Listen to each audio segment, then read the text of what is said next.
This week on Council Bluffs News, demand-driven program. Local industry partners along with Iowa Western Community College team up to create a new program designed to cultivate the manufacturing workforce. We talk to local officials on how this opportunity will benefit the future of the business. The historic Squirrel Cage Jail reopens its doors after a restoration overhaul during their off-season. See the subtle changes making a big impact coming up. Plus, has your child decided what they want to do for a career? See how the Tucker Career Center is giving local students hands-on experience in a number of fields. And Emily O'Rourke joins us in studio to talk about Sexual Assault Awareness Month. Find out what Iowa Western is doing to help prevent sexual assault and how counselors are ready to help. That and more, all on this week's Council Bluffs News.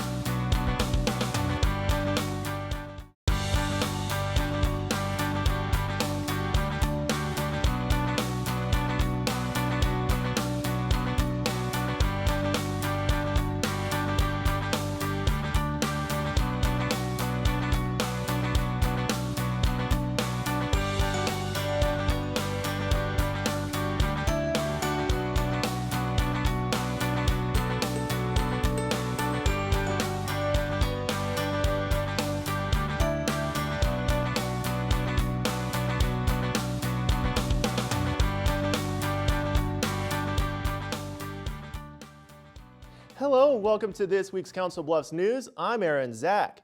Industry partners in Iowa Western form a team to create a new certificate program at the college.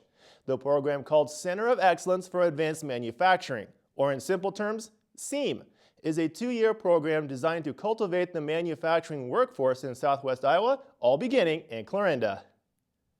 This is a fine day for manufacturing in Southwest Iowa.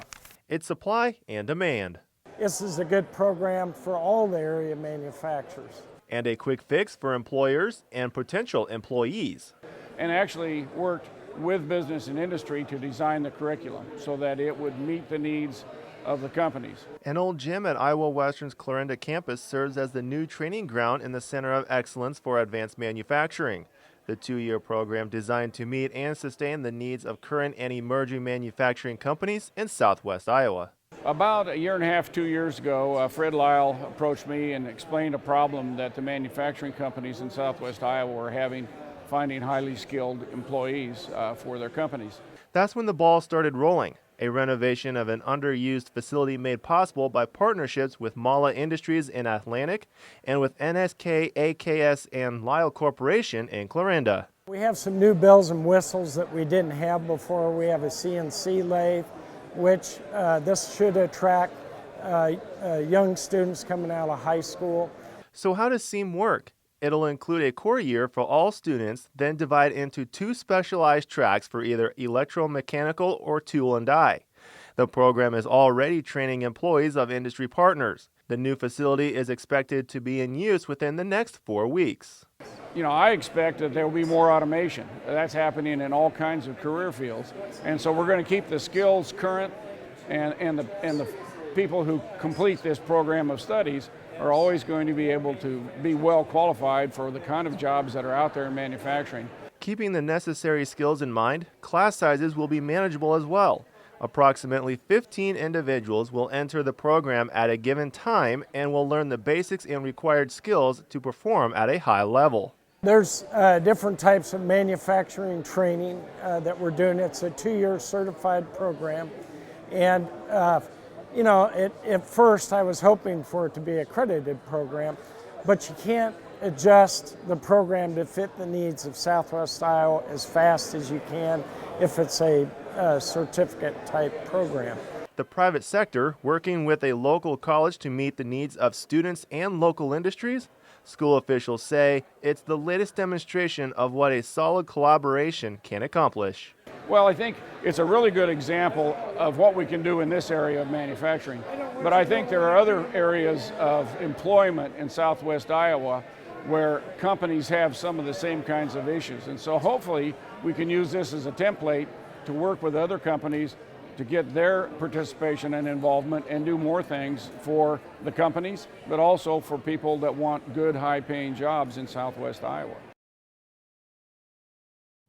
Officials say they expect close to 70% of the classes in the new SEAM program to be taught by senior level employees at leading area companies. For more information about Iowa Western and the learning opportunities it offers, visit iwcc.edu. The General Dodge House, a place where people from all over the country come to learn about the history of General Grenville Dodge. The house began construction back in 1869 and was finished in 1870. Dodge was a famed railroad builder, Civil War general, and local businessman. Executive Director Corey Nelson explains what the museum is all about. We've been a museum just over 50 years, and we have roughly about 10,000 people that visit the home every year. We do very large summer tourism when vacations are prominent, and so that's a pretty big time for tourists. And then we do a lot in the Christmas time during our end of November and December. We do our big Victorian Christmas celebrations. From now until October, displays in the house shows beautiful antique dresses showcasing the era of what the First Ladies wore during President Dodge's life. Because the house is a National Historic Landmark, volunteers are not allowed to make any changes to the home, but are able to change the exhibits they put on display. If you would like to know more information about the house, visit dodgehouse.org. The Squirrel Cage Jail opens its doors for the season, and this time it has new renovations to show. IWTV student Daniel Ziegler has the story. A new year means new attractions. I know I gave tours all day long, so I was up and down the steps several times. And changes to show off its new renovations. For the most part, everything we've done is cosmetic.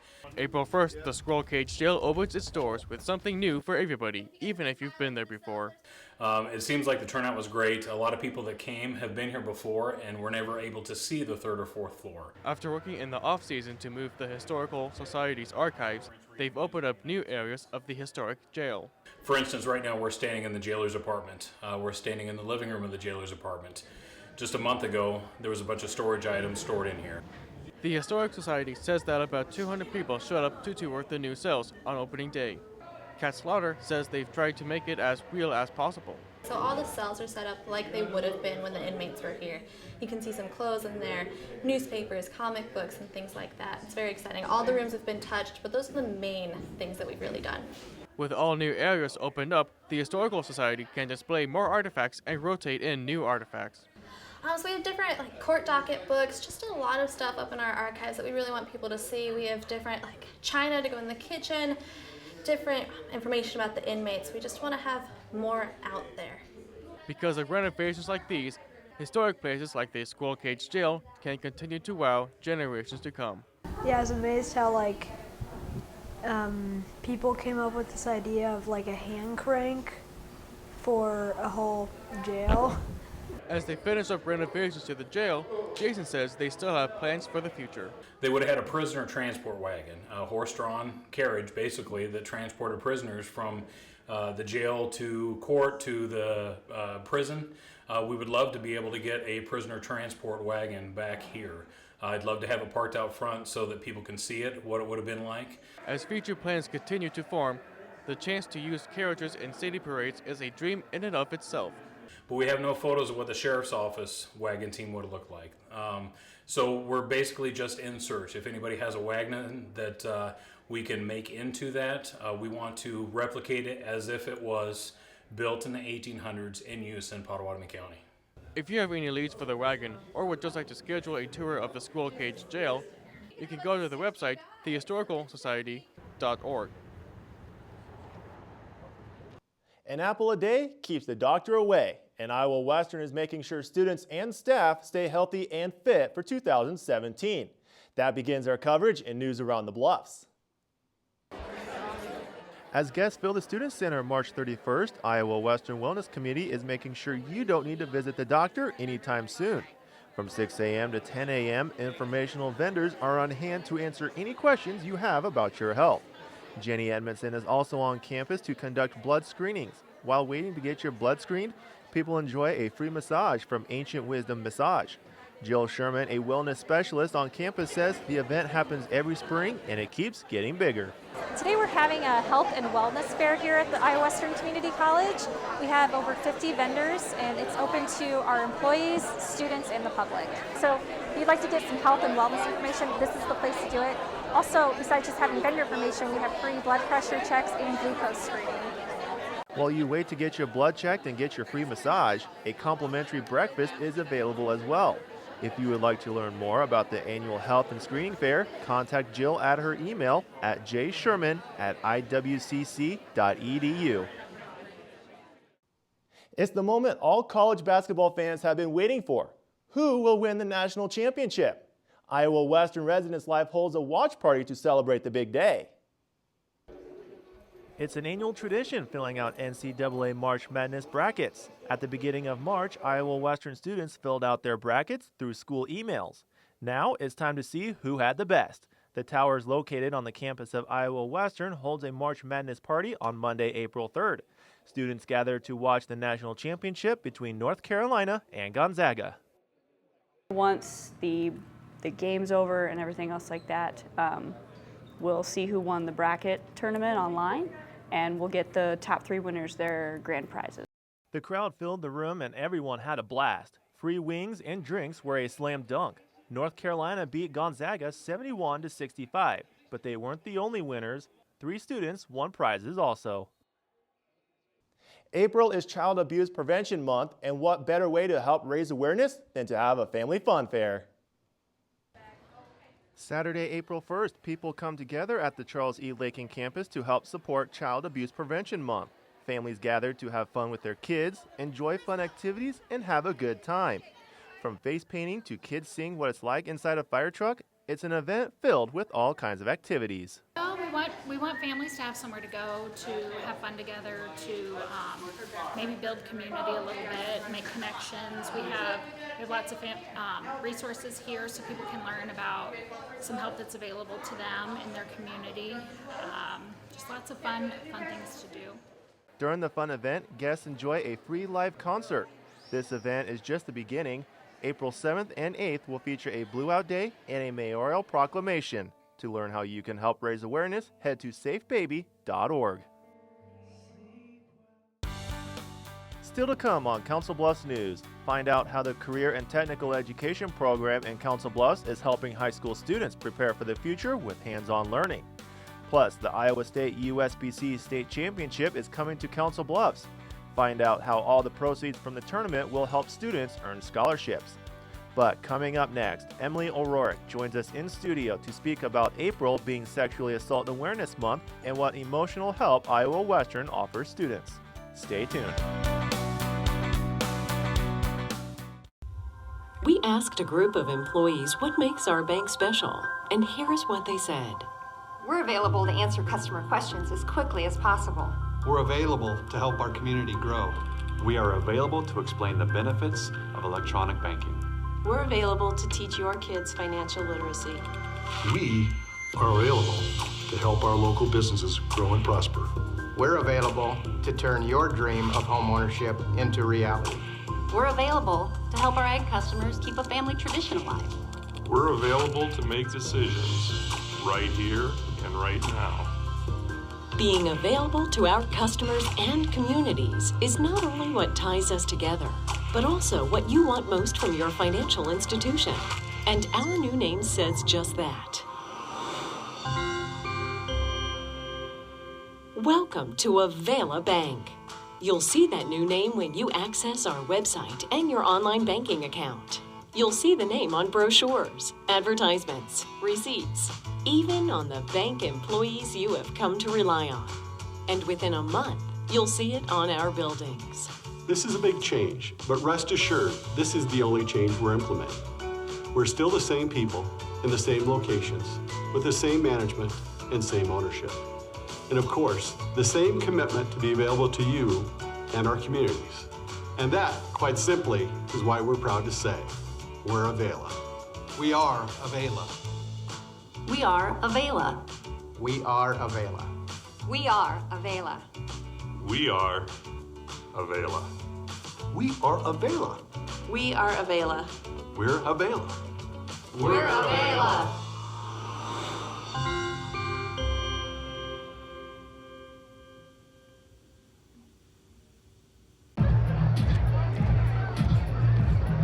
If you drive buzzed, it could cost you around $10,000. You'll face major legal fees, major fines, and steep insurance penalties.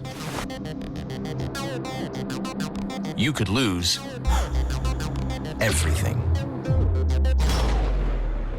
Buzzed, busted, and broke, because buzz driving is drunk driving. Welcome back to Council Bluffs News. I'm Aaron Zach. Joining me in studio today is Emily O'Rourke. She is the mental health practitioner here at Iowa Western. Emily, thank you so much for joining me. Thanks for having me. Today we're going to be talking about April being Sexually Assault Awareness Month. So my question is, how can a citizen or any people go about raising awareness? A really great start is to attend some of the events that we are promoting across campus for students here. In general, you could take a pledge. It's called itsonus.org. You could go online and take the pledge to be an active bystander, which pretty much says that if you see something, you say something. If you see a friend in danger, you say something. You don't just let it go by the wayside. If someone is a victim or a witness, if somebody sees something wrong, how should one go about reporting it? Well, of course, they can try to help their friend out of that potentially dangerous situation. And they could go through that avenue, but if it specifically here on campus, I can provide them some resources and kind of ways to cope with the potential danger situation. There's no doubt that sexual assault can be very traumatic.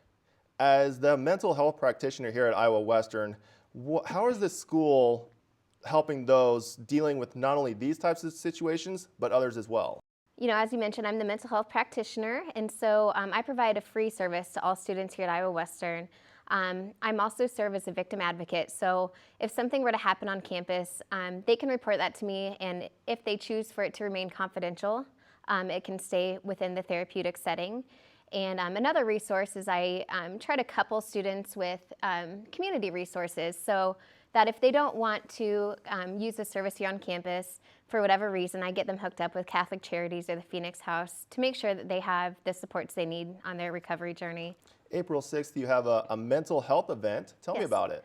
Yeah, so we're really excited to bring Josh Rivedal to campus. He is a huge advocate for the mental health realm. He will be talking with our students in a really kind of creative medium. He's using theater and music to kind of talk about his experience with his own depression and his suicidal thoughts. And it's called Kicking My Blue Jeans in the Butt. So it's kind of a reference to how his grandfather died of suicide, his dad died of suicide, and he is determined to break that cycle. So his message is one of hope and that depression is a highly treatable disease. Thank you so much, Emily, for joining me today. I greatly appreciate it. Thanks for having me. Coming up after the break, we head over to the Tucker Center where IWTV student Haley Hughes shows us how high school students are getting prepared for the jobs with hands-on experience. Stay tuned. At the Council Bluffs Recycling Center, we're proud of the effort our community makes to help keep Council Bluffs beautiful by participating in our curbside recycling program. Here are some tips to make sure your recyclables are accepted. If you're confused about plastics, we can help. Numbers 1 through 5 plastic food and beverage containers are acceptable. Usually the recycling triangle and the number inside are located on the bottom of containers. Items we don't take include numbers 6 and 7 plastics, styrofoam, or bags of any sort, although we encourage recycling plastic bags inside local grocery stores. Please be sure to check the calendar in our annual mailer or on our website to find out what items will be picked up each week. Blue Week items for your curbside bin include paper, cardboard, and glass containers. Green Week items for your curbside bin include plastic food and beverage containers, tin and aluminum containers, and tin foil. Thank you for helping us keep Council Bluffs beautiful. This new dad is picturing a tree house in the sky, but he's ignoring the instructions. Good luck, big guy. His kids know that he's building without a clue. Never been so good with nails and glue. Now we're trapped inside a box. I hope mom knows what to do. Mom! See, you don't have to be perfect to be the perfect parent. Thousands of siblings in foster care will take you just as you are. If you store your guns properly, I'll feel safer when I'm playing outside. Safer when walking home. And I won't have to tell my kids, this isn't a drill. Never let your gun get into the wrong hands. Always lock it up. Zig Ziglar, a motivational teacher and trainer, once said, "If you're not willing to learn, no one can help you. If you're determined to learn, no one can stop you." The Tucker Center here in Council Bluffs is instilling this determination in their students. IWTV student Haley Hughes has more. It's an extensive list. Welding and fabrication, automotive, photography, digital media, sports broadcasting, CNA, health science, culinary, exploring teaching. And it's all offered at the Tucker Center in Council Bluffs. Students that are involved in career and technical education graduate at almost a higher rate than the general population. The Career and Technical Education program sets students from the CB School District and the surrounding area up for entry-level positions that align with industry standards. Because then while you're doing it here, you can get the hands-on, while maybe there it'll take them time to get some hands-on. Here you can get the fundamentals of it, so you can understand the steady hand or what you have to do to be able to actually do it. And the same can be said for any of the several programs the center offers. High school students that are interested in the healthcare department can come here to the Tucker Center and work with real-life equipment. The benefits and the going out and about, like depending on for my mechanics class, once you go through all the steps, you can start job shadowing at actual dealerships or mechanic shops, whichever your preference is, or you can be here in the Tech Found where you can actually weld and whatever else. Students can begin taking these courses as early as their sophomore year, and the lasting impact is evident. So career and technical education is really a combination of a lot of different courses, at least in high school. According to the Association for Career and Technical Education, the skilled trades are the hardest jobs to fill in the United States, with recent data citing over 1 million jobs open in the trade, transportation, and utility sector. For your Council Bluffs News, I'm Haley Hughes.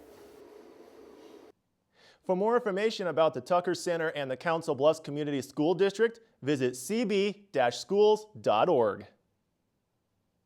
This past Saturday, the Iowa State USBC Youth Association held its 35th annual state championship tournament at the Thunder Bowl. Although this tournament was held on April Fool's Day, this tournament is nothing to fool around about, with 1,000 kids attending and money being raised for scholarships. Last year, the event raised $8,000. It's a chance for the youth to have their own championship tournament. The men have it, the women have it. This is the youth's chance to have their tournament. But before the tournament was started, the first bowls were thrown to symbolize the start of the event.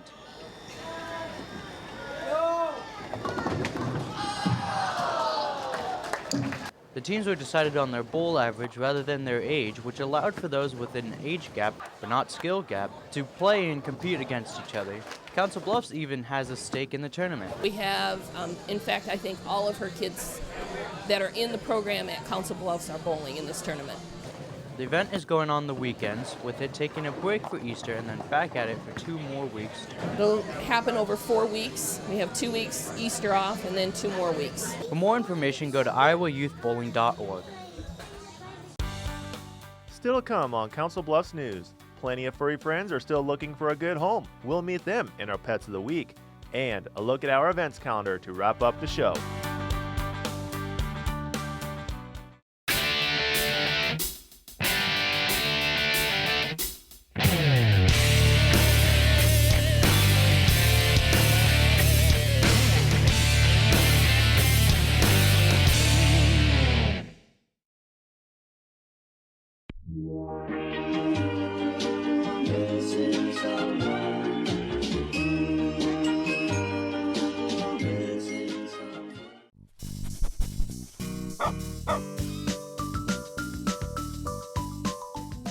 Hello, I'm Terry Gatch-Mills, and welcome into Pets of the Week. We've got a senior here. His name is Blue, and he's 10 years old. His file number is 23505. He's a great dog, and he'd love a quiet home. No young children, just because he does like quietness and likes to relax. He does take lots of naps because he is 10. He is still active. He loves to go on walks. Adopt him today and take his blues away. Again, this is Blue 23505. This is 1.5-year-old Scotty. His file number is 23466, and he's a Cairn Terrier mix. He's a fun little dog. He likes to go on walks. He likes to play fetch, and he likes to keep active. He's not fond of men, so he is a ladies' dog. Again, this is Scotty, file 23466. This is our Gemma, and her file number is 23448. She's a 1-year-old husky mix, and she was found as a stray a few weeks ago, running with her puppy. Her puppy has since been weaned and adopted, and now it's time for Gemma to find a loving home. She needs a quiet home with a fenced yard or a big acreage where she can just relax and be a happy dog. Again, this is Gemma, file 23448. This is Dom, and he's 10 months old, and he's a ginger-colored boy. His file number is 23435. He's a great cat. He's still young, so he's still learning, but he likes to explore and play. Again, this is Dom, 23435. We've currently got 20 dogs on the adoption floor and over 30 cats looking for their forever families. So if you're interested, please come down to Midlands Humane Society, located at 1020 Railroad Avenue in Council Bluffs.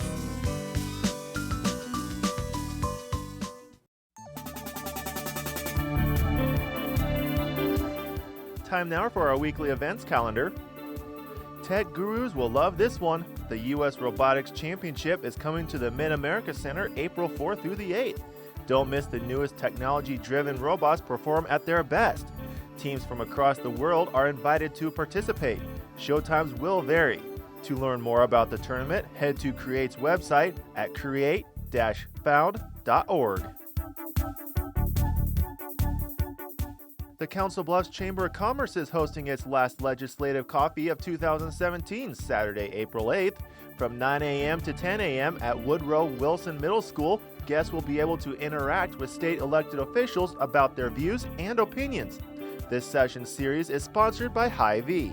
To learn more, head to councilbluffsiowa.com. April is National Child Abuse Prevention Month. Join the Metropolitan Child Advocacy Coalition's Child Abuse Prevention Council at the Bob Carey Pedestrian Bridge Saturday, April 8th at 11 a.m. for the 3rd annual Race for Prevention of Child Abuse. A short mayoral proclamation ceremony will take place beforehand, followed by a kids 1K and an adult 5K run. To learn more about the race, head to runsignup.com.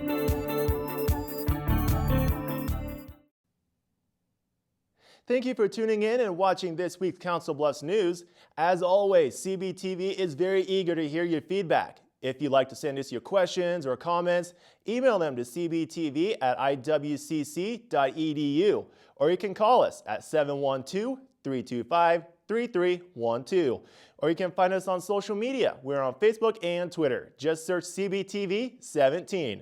And of course, keep it right here for the latest scores and updates for local sports in your community by tuning into the Bluff Sports Zone with J.J. Davis. For your Council Bluffs News, I'm Aaron Zack.